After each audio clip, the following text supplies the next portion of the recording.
আগতেও কৈছোঁ যে মোৰ জীৱনৰ চবতকৈ ডাঙৰ দিন আজি শব্দত অলপ ব্যাখ্যা কৰিবলৈ অকণমান কঠিন হৈছে কেনেকুৱা মোৰ অনুভৱ কিন্তু মই নথৈ আনন্দিত দ্বিতীয়তে কৃতজ্ঞ মানে মই আপোনাৰ কৃতিত্বটো ইয়াত বহুত মানুহ আছে পোনপ্ৰথমে মই মোৰ মাক ধন্যবাদ জ্ঞাপন কৰিব বিচাৰিম ঈশ্বৰৰ কৃপা নথকালে মই ইমান দূৰ আগবাঢ়িব নোৱাৰোঁ দেউতাক হয়তো মই য'তো আছে মোক আজি চাই পেলাই দেউতাই গৌৰৱ অনুভৱ কৰিছে দাদা বৌৰ মই তেওঁলোকক মই ধন্যবাদ জ্ঞাপন কৰিব বিচাৰিম তাৰপিছতে মোৰ শিক্ষক যিসকল আছিলে মই কোচিং কৰিছিলোঁ SPM IS একাডেমীত মেইনছৰ তো তাতে তেওঁলোকৰ ফালৰ পৰা মই পূৰা ছাপোৰ্ট পাইছিলোঁ তো গতিকে তেওঁলোক চাগে সত্যজিৎ ছাৰ চিন্ময় ছাৰ আৰু আমাৰ মৃদুল মিশ্ৰা ছাৰ আৰু গোটেইখিনি শিক্ষক নথকাহেঁতেন মই ইমানখিনি আগবাঢ়িব নোৱাৰোঁ চ' ইয়াত বহুত মানুহৰ কণ্ট্ৰিবিউশ্যন আছে তাৰোপৰি মোৰ বন্ধুবৰ্গসকল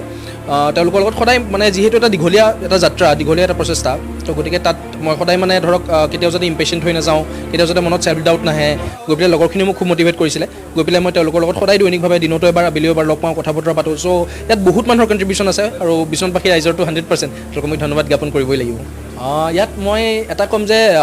ধৈৰ্য এটা বস্তু ডাঙৰ বস্তু কাৰণ মোৰ আপোনাৰ এইটো মোৰ 2 নম্বৰ এটেম্প্ট প্ৰথমবাৰ মোৰ প্ৰাৰম্ভিক পৰীক্ষাটো ক্লিয়াৰ হোৱা নাছিলে প্ৰিলিমছ মই ক্লিয়াৰ কৰিব পৰা নাছিলোঁ চ' তাৰপিছতে মাজতে চিলেবাছো চেঞ্জ হ'ল ক'ভিডো আহিলে কেতিয়া পৰীক্ষা হ'ব নহ'ব কেতিয়া মই ভাবোঁ যে যদি দৃঢ়তাৰে একদম ধৈৰ্যৰে আগবাঢ়ি যায়